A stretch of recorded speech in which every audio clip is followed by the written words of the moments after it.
మహాగణులను స్తోత్రాలయ్యా. నిలవబడి ఉన్న నేను కేవలం నిష్ప్రయోజకులను నన్ను మరుగుపరిచి మీరు మాట్లాడి ఎప్పుడైనా వారితో ఏ వర్తమానాన్ని మీరు అందించాలనుకున్నారో ఆ వర్తమానాన్ని స్పష్టంగా అయా మీ స్టైల్లో మీ స్థాయిలో బిడ్డలకు అందించి వాక్యానుసారంగా జీవించే భాగ్యాన్ని మాకు అందరికీ అనుగ్రహించమని యేసునామములో అడుగుచున్నాను తండ్రి, ఆమేన్. కీర్తనల గ్రంథం 11వ అధ్యాయము 4వ వచనాన్ని ధ్యానించుకుందాం. కీర్తనల గ్రంథం. యెహోవా తన పరిశుద్ధ ఆలయములో ఉన్నాడు. యెహోవా సింహాసనము ఆకాశమందు ఉన్నది. ఆయన నరులను కనులారా చూస్తున్నాడు. తన కను దృష్టి చేత ఆయన వారిని పరిశీలించుతున్నాడు. దేవునికి స్తోత్రం. జాగ్రత్తగా వినండి. దేవుడు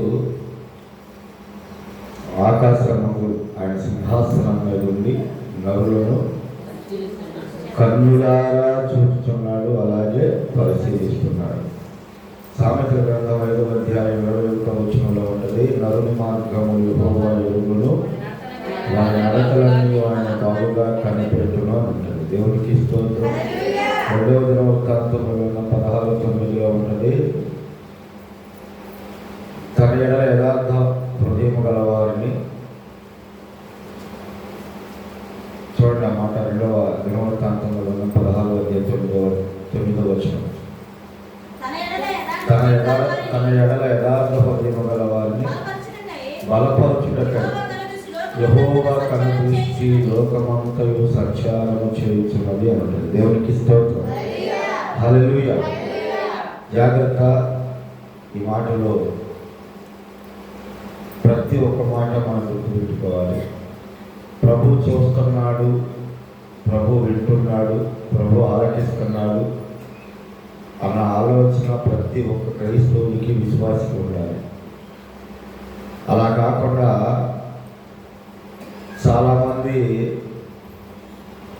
వాళ్ళ ఉద్దేశపూర్వకంగా భక్తి చేస్తున్న వాళ్ళు ఉన్నారు. వాళ్ళకి శ్రమలానంత వరకు, కష్టం కలగనంతసేపు భక్తిలో నిలబడుతున్నారు. కాస్త శ్రమ వచ్చినా కష్టం వచ్చినా భక్తిలో నుంచి పక్కకు తిరిగేటువంటి పరిస్థితులు మనం చూస్తూనే ఉన్నాం.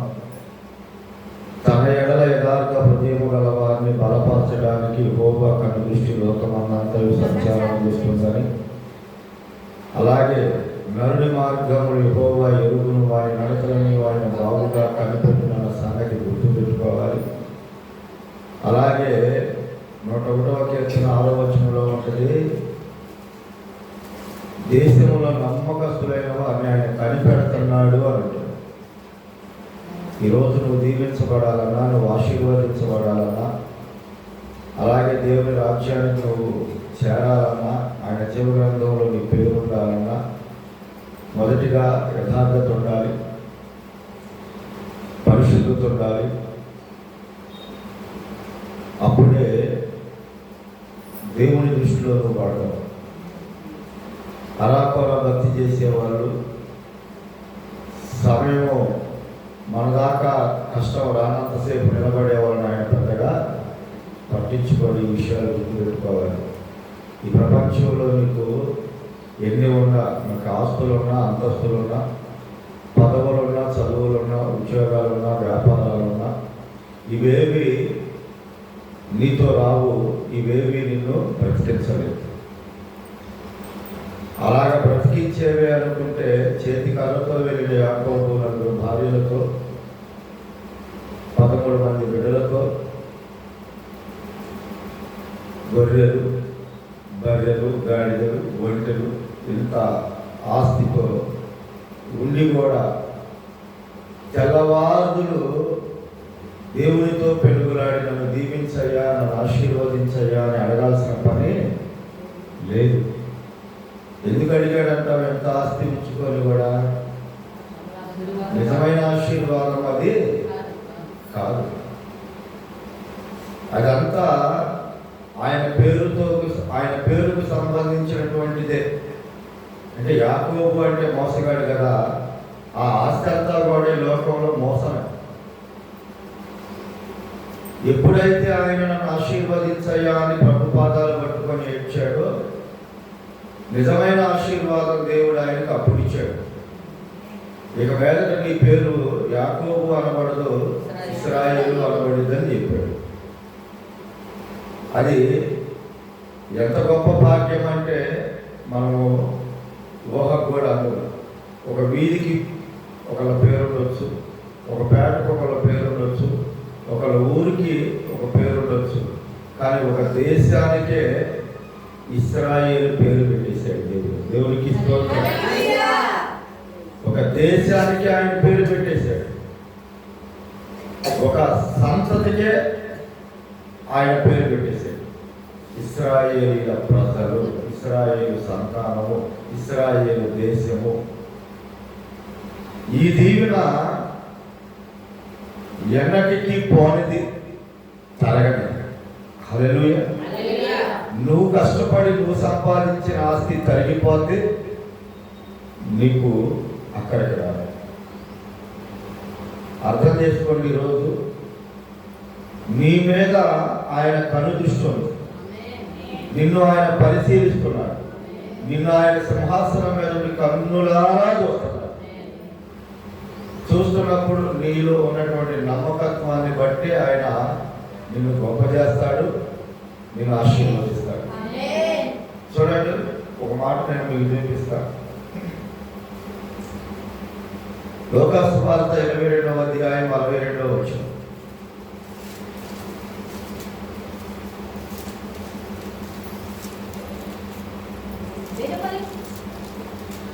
లోకాసు వార్త 22వ అధ్యాయం 42వ వచనం.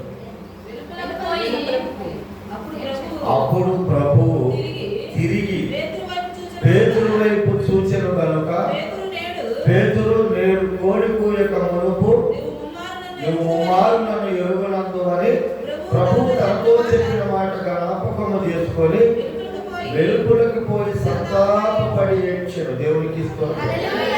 హల్లెలూయా.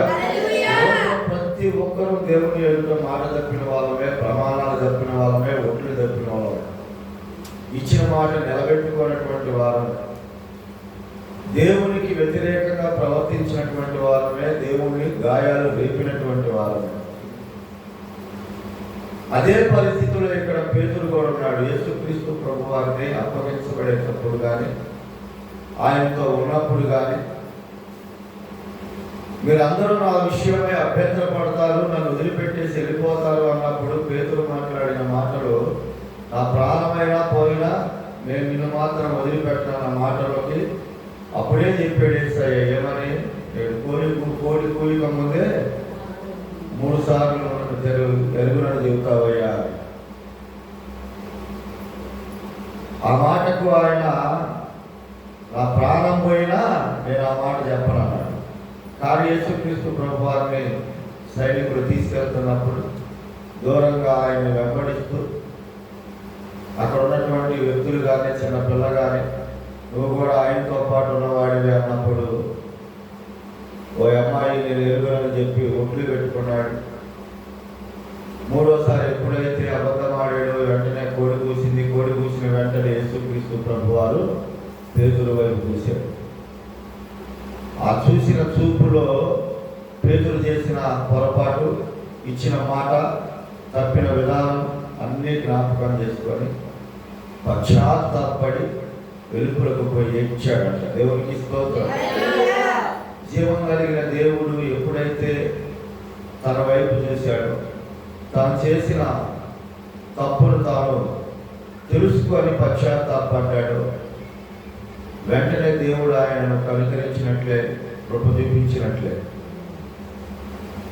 ఎందుకంటే పేతురు గారు నడిచి వస్తుంటే నీడబడితే చాలనుకొని రోగులు స్వస్థపడతారని దారిలో మంచాల మీద, పరుపుల మీద ఆయన వెళ్ళేటువంటి ప్రాంతంలో రోగులను పడుకోబెట్టిన పరిస్థితులు, అందరూ బాగుపడిన పరిస్థితిని మనం చూసాం. దేవునికి స్తోత్రం.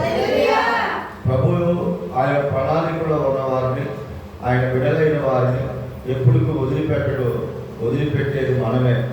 వదిలిపెట్టిన మనం మరలా చేయి పట్టుకోవడానికి కనుక ప్రయత్నం చేస్తే ఖచ్చితంగా పేతురు తప్పును క్షమించి మరలా ఆయనకు ఆదిమ అపోస్తలుడు ప్రథమ స్థానాన్ని ఇచ్చి, అంతటి గొప్ప వరాలను ఇచ్చి, అంతటి గొప్ప భాగ్యాన్ని ఇచ్చి ఎలాగైతే వాడుకున్నాడో, ఈరోజు పశ్చాత్తాపడే ప్రతి ఒక్కరిని దేవుడు అలా వాడుకుంటాడు. దేవుడు అలా దీవిస్తాడు. అర్థం చేసుకోండి, ప్రతి విశ్వాసిలో అన్నీ ఒకే రకమైన కష్టాలు రావు. దేవుడు కూడా దేవుడు మనల్ని శ్రమంలోకి తీసుకెళ్తున్నాడంటే, ఒకటి నిన్ను సరిచేయడానికి, రెండు నిన్ను దీవించడానికి. అర్థమైతే దేవుడికి స్తోత్రం. యోనాని దేవుడు నువ్వే మహాపట్టణానికి వెళ్ళమన్నాడు, కానీ ఆయన తార్షీషుకు వెళ్ళి ఓడెక్కేశాడు. దేవుడు చెప్పే మాట వినకోకుండా వెళ్తున్నాడు. సముద్రం మీద పెద్ద తుఫాన్ లేదు. ఆ తుఫానులో అతని మూలాన ఓడలో ఉన్న వారందరూ తమ ఆహారాన్ని నీలపాలు చేసేసారు. ప్రాణభయంతో అల్లాడిపోయారు. ఎందుకు సముద్రం మీద దేవుడు తుఫాను రేపాడు అంటే, కేవలము యోనాని సరిచేయడానికే. దేనికి? యోనాని సరిచేయడానికే. ఈరోజు నీ జీవితంలో కూడా తుఫాను లాంటి కష్టాలు, శ్రమలు, ఇరుకులు, ఇబ్బందులు, లేమి, ఆపదలు, వ్యాధులు, బాధలు, అప్పులు ఏవైతే ఉన్నాయో ఒకసారి పరిశీలన చేసుకో. దేవుని మాట వినుకోకుండా ఎక్కడ దాటిపోయావు, దేవునికి వ్యతిరేకమైన పనులు ఎక్కడ చేశాము, మనం కనుక వాటిని పరిశీలించుకొని మరలా దేవుడు చెప్పినట్లుగా మనం నడవగలిగితే, యోనా ఎలాగైతే తన తప్పును తెలుసుకొని మరలా నీవే మహాపట్టణానికి వెళ్ళి సువార్తను ప్రకటించి దేవునికి దగ్గరయ్యాడు, దేవుని దాసుడుగా ప్రవక్తగా పిలువబడ్డాడు, అలాగ మరలా దేవుడు నీకు నీ మొదటి స్థానాన్ని ఇచ్చి ఖచ్చితంగా మరలా దేవుడు నిన్ను బలపరిచి నిన్ను ఆశీర్వదిస్తాడు. మనందరం కూడా అన్ని కష్టాలు ఒకే రకంగా ఉన్నాయనుకుంటాం. అన్ని కష్టాలు ఒకే రకంగా ఉండవమ్మా. కొందరి గర్వాన్ని అణచడానికి, కొందరికి బుద్ధి చెప్పడానికి, అలాగే కొందరిని ఆశీర్వదించడానికి. రోజున హాగరు పరిస్థితులు చూడండి. హాగరు మంచినీళ్ళు లేక, పిల్లోడు పెనలేక దూరంగా పడేసి ఏడుస్తున్న సమయంలో దేవుడు ఆమెను చూసి ఆమెను దర్శించి నీటి ఓటను ఆమెకు కనబడేలాగా చేసి, భయపడవద్దు, నిన్ను నీ బిడ్డలు నేను దీవిస్తానని చెప్పి వెళ్ళు, నీ యజమానురాల దగ్గరికి వెళ్ళి అణిగి మణిగి ఉండు అంటాడు. దేవునికి ఏమంటాడు? అణిగి మణిగి ఉండు. ఒకప్పుడు ఆమె అంటుంది, తన యజమానురాలు తన స్థానాన్ని ఆమెకి ఇస్తే ఆమె ద్వారా బిడ్డలను కనాలని, వాళ్ళ ద్వారా వారసత్వాన్ని నిలుపుకోవాలని ఆమె హృదయం కలిగి ఉండి తన భర్తను ఆమెకి ఇస్తే, బిడ్డలు కన్నా తర్వాత ఆమె పరిస్థితి ఎలా మారిపోయింది? శారమ్మ యజమానురాలు ఆమె దృష్టికి నీచురాలుగా కనపడింది. ఈ రోజున దేవుని బిడ్డలారా, అవకాశం ఇచ్చినటువంటి వారిని, అలాగే నిన్ను బ్రతికించి నిన్ను నడిపిస్తున్న, నిన్ను కాపాడుతున్న దేవుణ్ణి కూడా మనం మర్చిపోయి గర్వంగా తిరుగుతున్నాం. ఒక ప్రార్థన లేదు, ఒక ఉపవాసం లేదు, జీవం కలిగిన దేవుని మీద మనస్సు లేదు, ఆయన కార్యాల పట్ల, ఆయన పనుల పట్ల అసలు లెక్కలేనితనంగా ఉంటున్నాం మనం. నువ్వు జీవం కలిగిన దేవుని దృష్టికి ఎప్పుడు కూడా దీనత్వం కలిగి ఉండాలమ్మా. దీనులై ఉండాలి, తగ్గించుకొని ఉండాలి, ఆశ కలిగి ఉండాలి, పరుగులెత్తుండాలి. ఈరోజు నేను పిల్లల ముందు పొగడొచ్చో లేదో తెలియదు, కానీ యశ్వంత్ వల్లే యశ్వంత్ కుటుంబం కట్టబడింది. ఇది నేను చెప్పగలుగుతాను. వాళ్ళ కుటుంబం మరి ఏ విషయమై వాళ్ళు దూరంగా ఉన్నారో తెలియదు. మొదటిగా ఆగిపోయిన తర్వాత కాలు పెట్టింది ఆ బిడ్డ. మీరు గమనించారో లేదో, నేను వాక్యంలో చెప్పే ఒక మాట, ఈరోజు నేను మందిరంలో ఒక విషయాన్ని గమనించాను అని. ఏం కష్టాలు ఉంటే ఎంత నీరు కాలుస్తున్నాడో నాకు అర్థం కావట్లేదు. అరగంట సేపు మోకాళ్ళ మీదే ఉంటున్నారు. మీరు గమనిస్తున్నారో లేదో?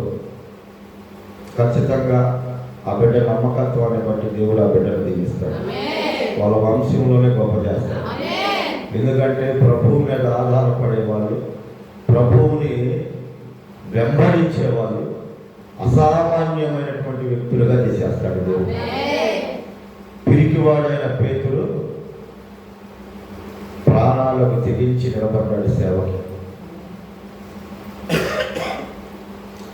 ఆయనతో పాటు వాళ్ళ వాడే అంటే ఎక్కడ ఆయన్ని కూడా కొడతారో, ఎక్కడ ఆయన్ని కూడా చెరసాల పాలు చేస్తారో అని భయపడిన వాడు యేసుక్రీస్తు ప్రభువారిలాగా సిలువేస్తానంటే నేను ఆయన అంత గొప్పవాడిని కదయ్యా, నన్ను తల్లకిందులుగా సిలువేయండి సిలువేయించుకున్నటువంటి గొప్ప ధైర్య సాహసాలతో కూడినటువంటి భక్తిలోకి వచ్చేసాడు.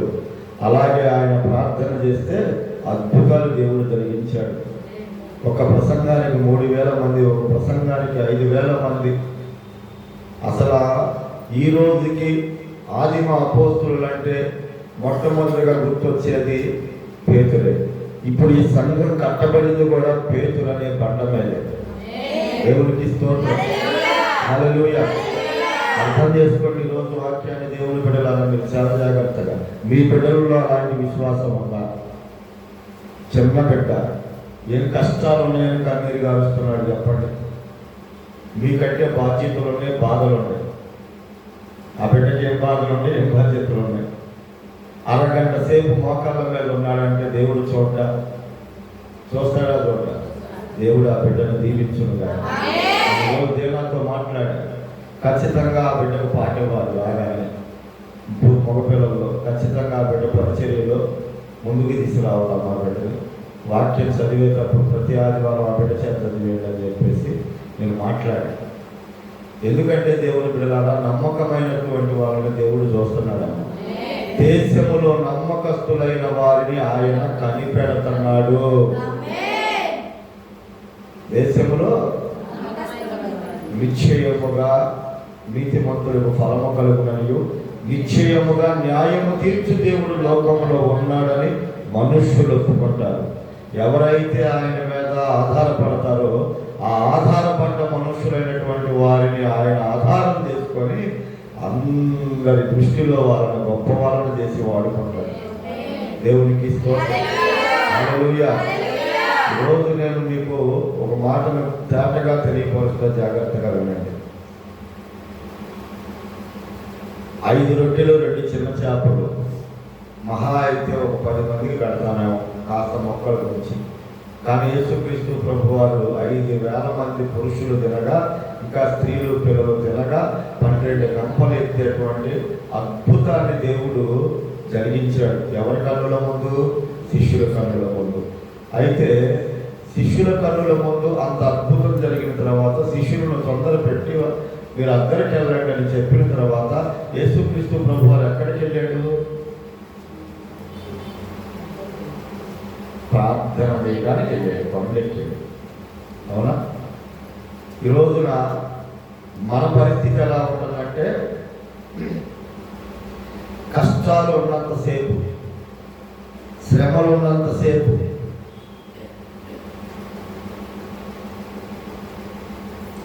మొదటిగా వస్తాం, మొదటిగా ప్రార్థన చేస్తాం, మొదటి విశ్వాసాన్ని కనబరుస్తాం, మొదటగా దేవునికి ఇచ్చేస్తాం. ఎప్పుడైతే ఆ కష్టాలు పోతాయో సంతోషాన్ని, సమాధానాన్ని, ఆశీర్వాదాన్ని ఇస్తాడో ఆ మొదటి ప్రార్థన, ఆ మొదటి భక్తి, ఆ మొదటి విశ్వాసం మరలా మనలో కనపడదు. ఎందుకంటే మన కష్టాలు తీరిపోయి మనకేం పర్వాలేదు అనుకుంటాం. ఆ స్థితే గర్వపు స్థితి, ఆ స్థితే హాగర్ స్థితి. ఆ గర్వం వల్ల ఎక్కడికి వెళ్ళిపోయింది? యజమానిని, ఇంటిని వదిలిపెట్టి అరణ్యంలో సాగు బ్రతుకుల మధ్య కన్నబిడ్డతో అల్లాడిపోతాడు.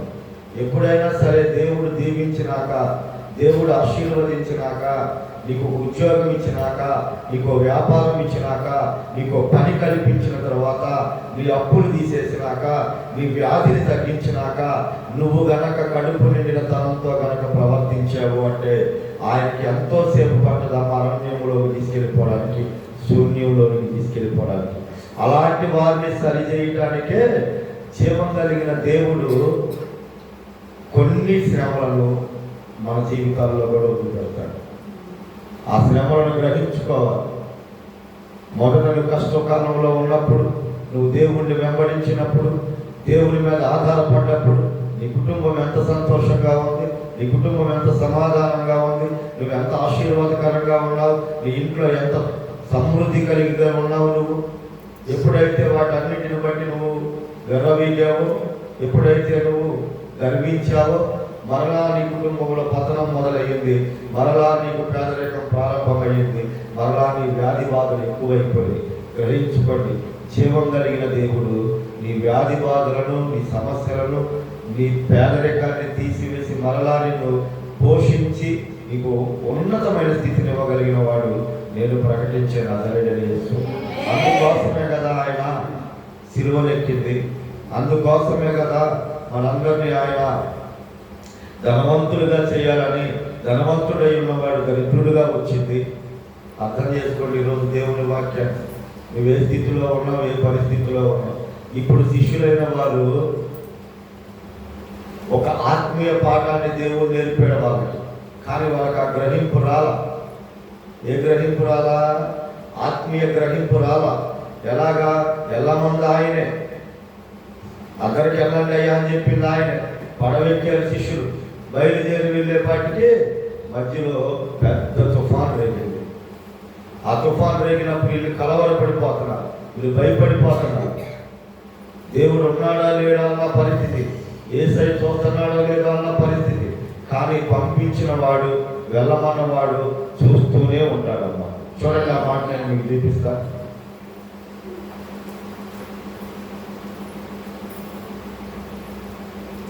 మార్కు సువార్త 6వ అధ్యాయం 48వ వచనం.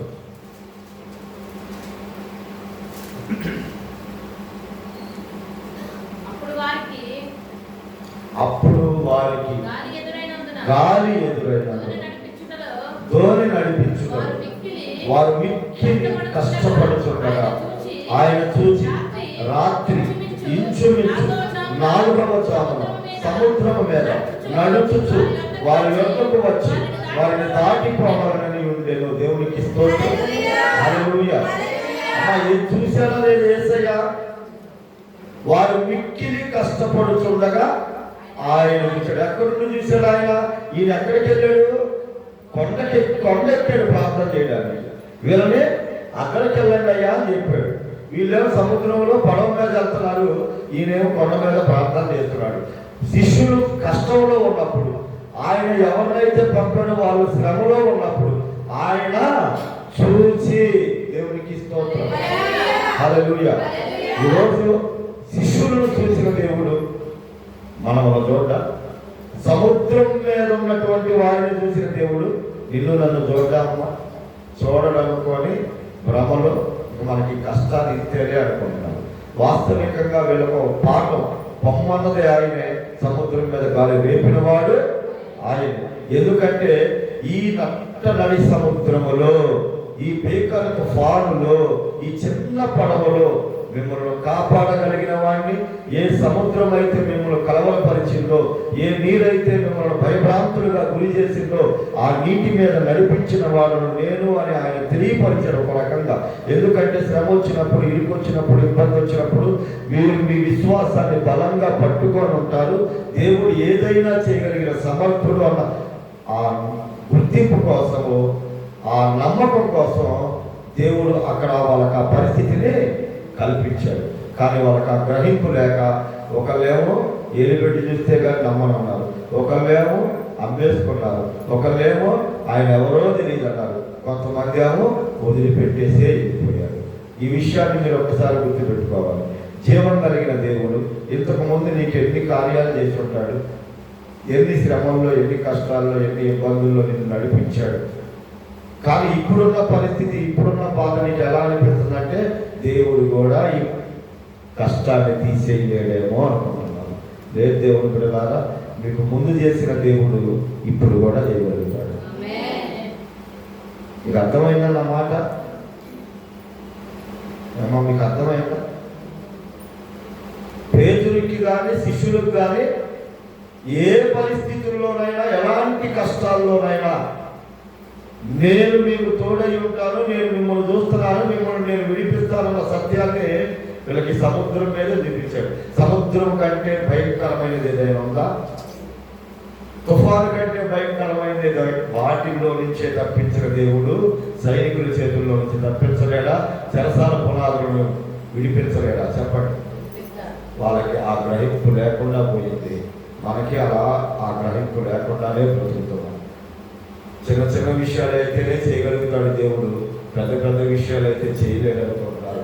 మార్పు లేని బిడ్డలకి మారనుకుంటున్నారు. లేదు దేవుని బిడ్డలారా, ఎలాంటి బిడ్డలనైనా ఎలాంటి వారినైనా ఎట్టి పరిస్థితుల్లో నా దేవుడు చేయి వదిలిపెట్టడు. చేయి వదిలిపెట్టడం.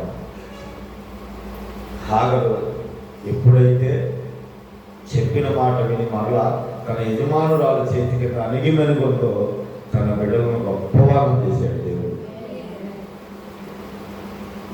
ఇస్మాయిల్ సంతతి 12 మంది రాజులను తీస్తారన్నాడు ఆయనలో నుంచి. దేవునికి స్తోత్రం. హల్లెలూయా. అర్థం చేసుకోండి. ఈరోజు నువ్వు పనికి మారినోడు, పనికి మారినది, దీనికి మార్పు లేదు, ఇది మార్పు లేదు, ఇది బ్రతికింతే, ఇక ఎప్పటికీ ఎక్కిరాలు అనుకునేటువంటి నీ బిడ్డలైన వారందరినీ ఆశ్చర్యకరంగా నా దేవుడు వాళ్ళని బలపరిచి స్థిరపరుస్తాడు. ఇది నిజమమ్మా.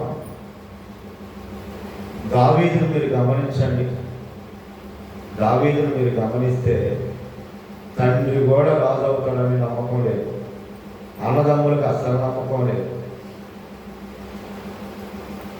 ఎందుకంటే యెషయ కుమారులు ఉన్న 7 బహు బలాఢ్యులు, మంచి ఎత్తరులు.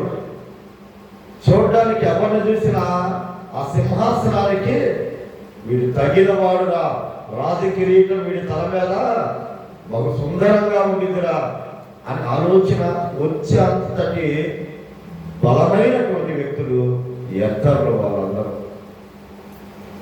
కానీ లాస్ట్కు ప్రవక్త దైవజనుడు కూడా ఎలియాబును చూసినప్పుడు కానీ, పెద్ద కుమారుని చూసినప్పుడు కానీ, మిగతా వాళ్ళని చూసినప్పుడు కానీ, ఎవరిని చూసినా దేవుడు కోరుకున్నవాడు ఇతరే కావాలనుకుంటున్నాడు.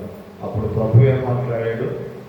సమయంలో మనుషుల పై రూపము చూస్తున్నావు, నేను అంతరంగా నేను చూసేవాడిని, నేను కోరుకున్నవాడి వీళ్ళలో లేడు. అడుగు యెషయా, ఇంకా ఎవరైనా ఉన్నారా? ఉన్నాడయ్యా. కడసారి వాడు, చివరి వాడు ఉన్నాడు, చిన్నవాడు ఆడ అడుగులో మందల్లో దాచుకుంటున్నాడు. దేవునికి స్తోత్రం. హల్లెలూయా. ఆ మందలు దాచుకునే వాడిని దేవుడు కోరుకున్నాడమ్మా. ఏముంది ఆయనలో? ఇప్పుడు మనం చెప్పుకున్నామే, చిన్న బిడ్డలైన వాళ్ళు పరలోక రాజ్యానికి వారసులని. చిన్న బిడ్డలైన వాళ్ళు ఎవరైనా కానీ దేవుని మీద నిజంగా ఆనుకొని నమ్మకంగా బ్రతికేటువంటి వాళ్ళని గొప్ప వాళ్ళని చేస్తారని. అలాగే యెషయి కుమారులలో ఒక్కడున్నాడు. ఆడు ఎలాంటి వాడు ఒకసారి చూద్దాం.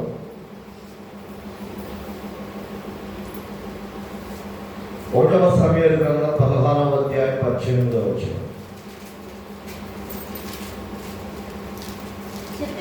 చిత్తగించుము, బెత్లెహేమీయుడైన యెషయి కుమారులలో ఒకరిని చూచితిని, అతడు చమత్కారముగా వాయింపగలడు, అతడు బహుశూరుడు, యుద్ధశాలియు, మాట నేర్పరియు, రూపసుడై ఉన్నాడు, మరియు యెహోవా వానికి తోడుగా ఉన్నాడనగా. దేవునికి స్తోత్రం. హల్లెలూయా. ఎవరున్నారమ్మా ఆయనకు తోడు? ఎలియాబుకు, ఈ యెషయి కుమారులకు ఎవరున్నారు? వాళ్ళు అనుకున్నది ఏంటంటే వాళ్ళ ఎత్తు, వాళ్ళ బలము, వాళ్ళ పర్సనాలిటీ, వాళ్ళ సౌందర్యం, యోధా గోత్రము, అలాగే యెషయి తండ్రి. రాజయ్య అర్హత వీళ్ళ కొందరు కూడా వీటిని బట్టి. కానీ రాజయ్య అర్హత కానీ, నువ్వు గొప్పదాన్ని గొప్పవాళ్ళయ్యే అర్హత కానీ ఎప్పుడు వచ్చిందయ్యా అంటే యెహోవా నీకు తోడుగా ఉన్నప్పుడు.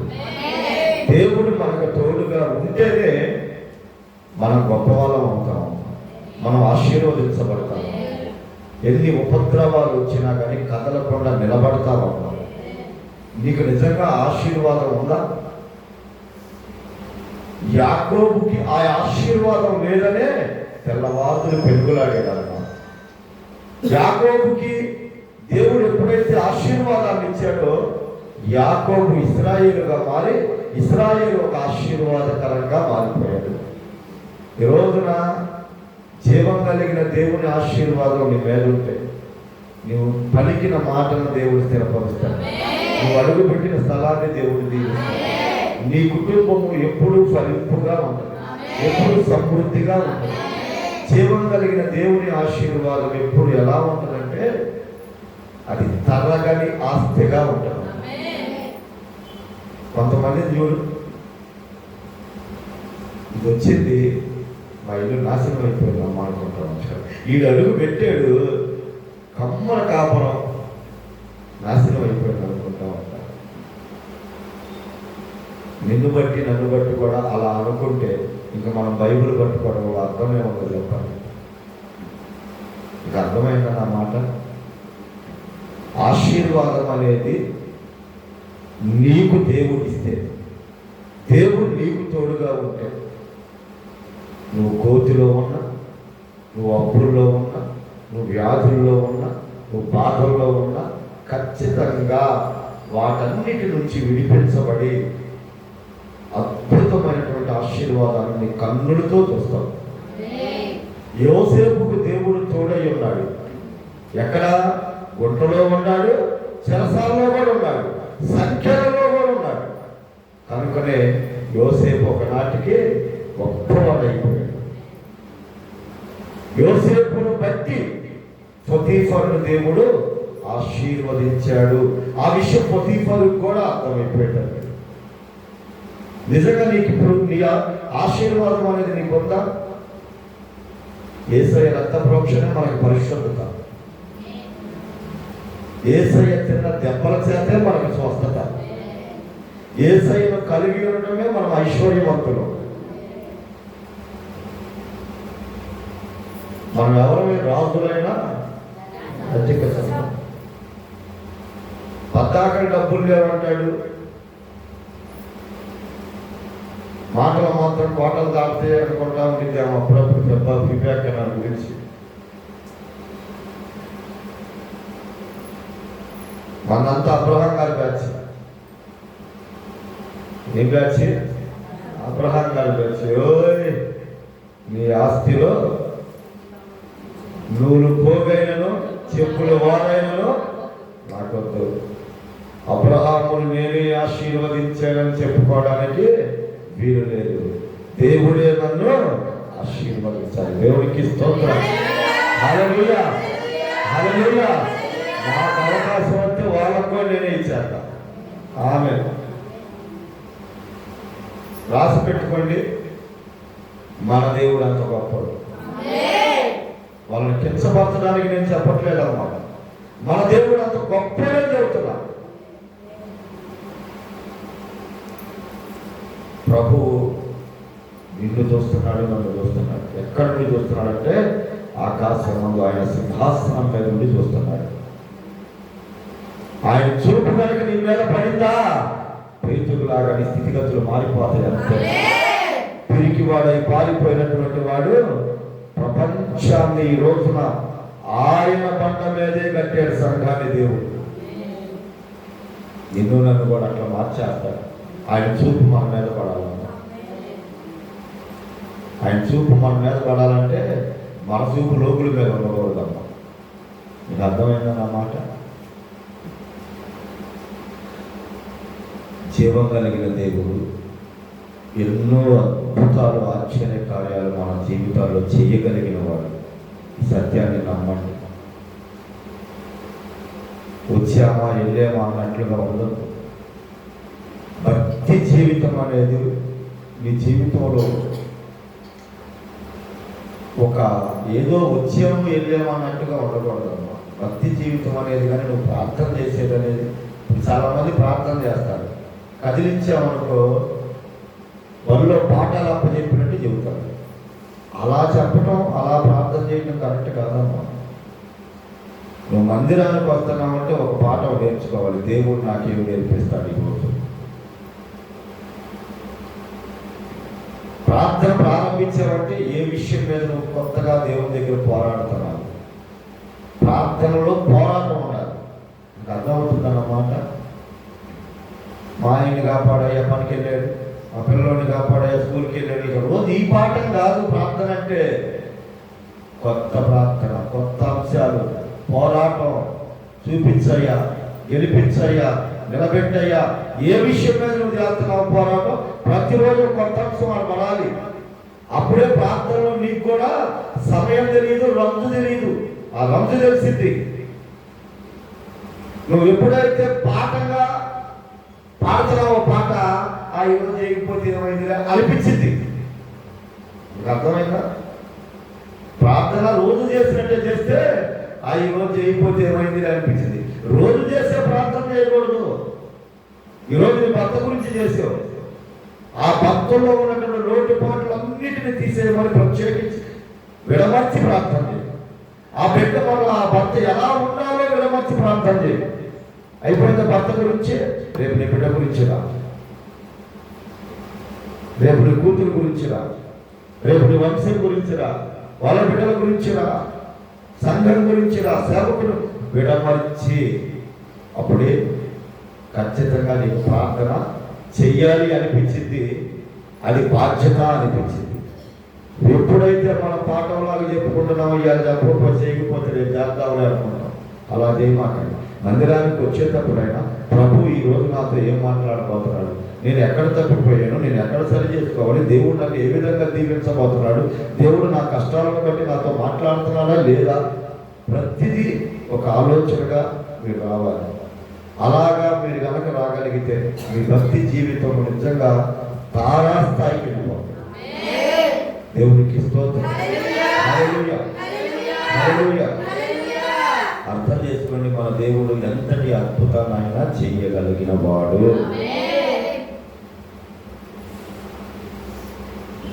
5,000 మంది తినగా ఇంకా పురుషులు స్త్రీలు లెక్కలో, పిల్లల స్త్రీలు లెక్కలోకి రాకుండా 12 గంపలు ఎత్తాడంటే అంతటి అద్భుతం చేసిన దేవుడు మన జీవితాల్లో చేయలేడని చెప్పండి, చేస్తాడు. నమ్మకమైన వాళ్ళకి మెండైన దేవుడు.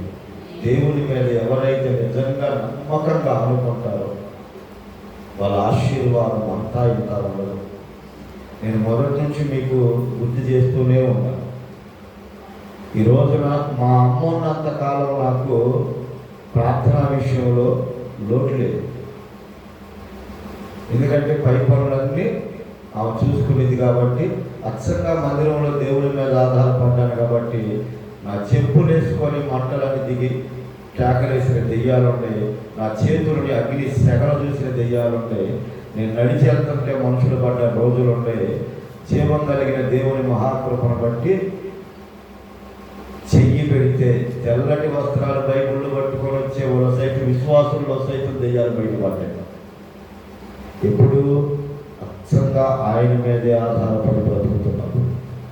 ఇప్పుడేమవుతుంది, అన్నిటికీ మనమే వెళ్ళాల్సి వస్తుంది. పరిపూర్ణంగా ఆయనతో మాట్లాడి ఆయన దగ్గర ఉండగలిగిన అవకాశాలు తక్కువగా ఉన్నాయి కాబట్టి కొన్ని కార్యాలు లేట్ అవుతాయి. ఈ రోజున నా జీవితంలో మీరు ఒక్కసారి పరిశీలించుకుంటే, మీరు కనుక అలాగా ఆధారపడగలిగితే అవకాశం ఉంది, ఖచ్చితంగా నాకంటే గొప్ప వాళ్ళు చేస్తారు, అభిషేక్తులు చేస్తారు. ఎప్పటికప్పుడు దిద్దుబాటు అనేది చాలా అవసరం అమ్మ. నెలంతా ఇష్ట ప్రకారం ఉండి అప్పటికప్పుడు దిద్దుబాటు చేసుకుంటే నువ్వు బలలో చేయొచ్చులే అనుకుని దిద్దుబాటు చేస్తున్నావు. మీకు చిన్న అర్థమయ్యేటట్టు చెబుతారు వినండి. ఇద్దరు మున్సిపాలిటీ వ్యక్తులే ఉన్నారనుకోండి. తన మేస్త్రి కానీ పై ఆఫీసర్ కానీ ఇద్దరిని 2 ప్రదేశాల్లో పెట్టాడు. ప్రతిరోజు పడ్డ చెత్త అంతా తీసేయాలి, నెలకి జీతం. ఖచ్చితంగా 1కి 2 సార్లు వచ్చాడు, చూశాడు పై ఆఫీసరు. శుభ్రంగానే ఖాళీ శుభ్రం, చెత్త అయితే లేదు, అక్కడ చెత్త అయితే లేదు. ఇద్దరు చెత్త తీసేసారు ఆయన వచ్చేపాటి. కానీ ఒకరిని మెచ్చుకున్నాడు, ఒకరికి జీతాన్ని పెంచాడు, ఒకరికేమో జీతాన్ని తగ్గించాడు. ఒకరిని తిట్టాడు.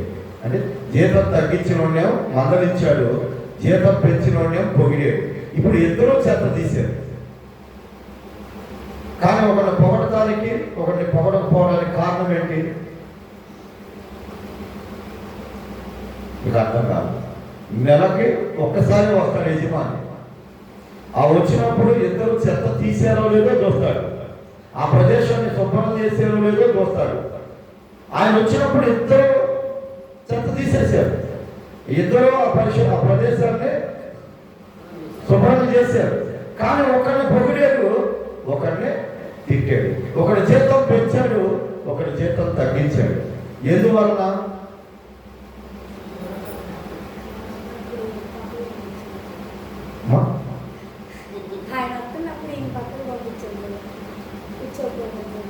పక్కకు పంపించాలి లేవు.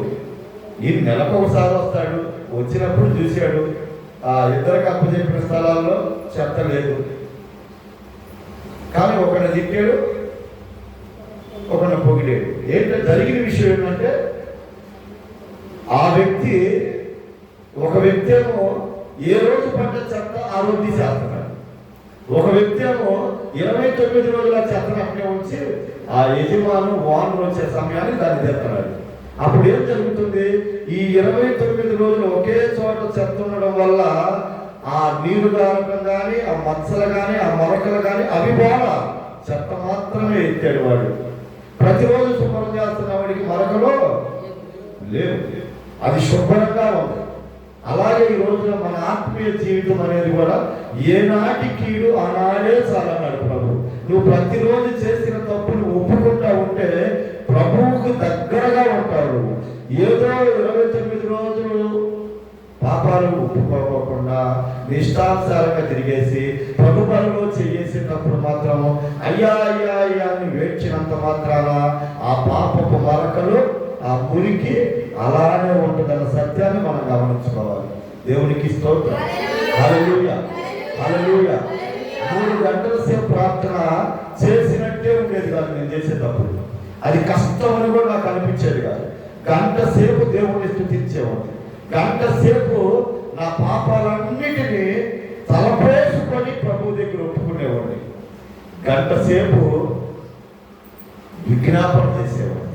దేశం కొరకు, అధికారుల కొరకు, దిక్కులేని వాళ్ళ కొరకు, అలాగే నా స్నేహితుల కొరకు, అలాగే నాకు తెలిసిన వాళ్ళందరి కొరకు, అలాగే సంఘంలో ఉన్న ప్రతి బిడ్డ కొరకు, వాళ్ళ బిడ్డల వాళ్ళ కుటుంబ పరిస్థితులను బట్టి ప్రార్థన చేసేవాడిని. నాకు అసలు గంట సేపు అంటే సమయం తెలిసేది కాదు. ఇప్పుడున్న మీ 20 మంది ఉన్నారనుకోండి, ఈ 20 మంది కుటుంబాల గురించి ప్రార్థన చేయాల్సిన బాధ్యత నాది. ఫిబ్యాక కుటుంబం గురించి ఏం కావాలో నాకు తెలుసు. అయ్యా దానికి ఆమెకు అయ్యా అని అడుగుతున్నా. జాతకులం గురించి ఏం కావాలో నాకు తెలుసు, ఆమెకు అది అయ్యా అని అడుగుతున్నా. ఇలాగ ప్రతిదాన్ని విడమర్చి ప్రార్థన చేసుకోవడం వల్ల గంట ప్రార్థన అనేది గొప్పదేం కాదు, ఇంకా చాలా సమయం. కానీ మనం అరగంట ప్రార్థన చేసుకోవడానికి తడపటాయిచ్చేస్తున్నాము అంటే నువ్వు రోజు చేసే ప్రార్థన వాడకంలాగా చేస్తున్నావు అంతే. చెయ్యి బుద్ధిగా అట్లా ఇసుకేసిపోయింది. మీకు అర్థమైందా? రోజు ఉప్మాన తింటే తినబుద్ధి అవుతా, మధ్య మధ్యలో చపాతీను, మధ్య మధ్యలో గోధుమ రవ్వ ఉప్మానం, బొమ్మల రవ్వ ఉప్మానం మారుతూ ఉంటాయి కదా, జీడిపప్పులో శనక్కాయ పప్పులు వేసుకొని తినబుద్ధి అయ్యేది. అట్లాగే ప్రార్థనలో కూడా రుచికరంగా చేయొచ్చు, ప్రార్థన కష్టం లేకుండా చేయొచ్చు, ప్రభువుని మెప్పించే ప్రార్థన చేయొచ్చు.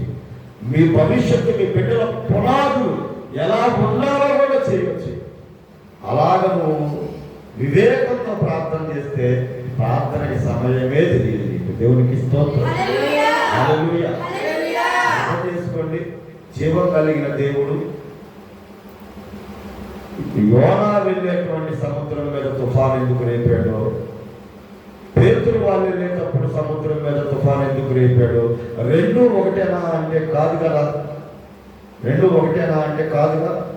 ఒకళ్ళేమో చేసిన తప్పు తెలుసుకోవడానికి, ఆయన మీద ఆధారపడి ఆయన మాట వినడానికి, ఇంకొకటేమో ఎంతటి అద్భుతాన్నైనా చేయగలుగుతాడు, సముద్రాన్ని గాలిని గద్దించగలిగిన వాడిని నేను అని ధైర్యపరచడానికి ఇంకొక తుఫాను రప్పించాడు. దేనినైనా చేయగలిగిన వాడు మన దేవుడు. ఆయన సమర్థుడు. దేవుడి గురించి మనం భయపడాల్సిన పని లేదు.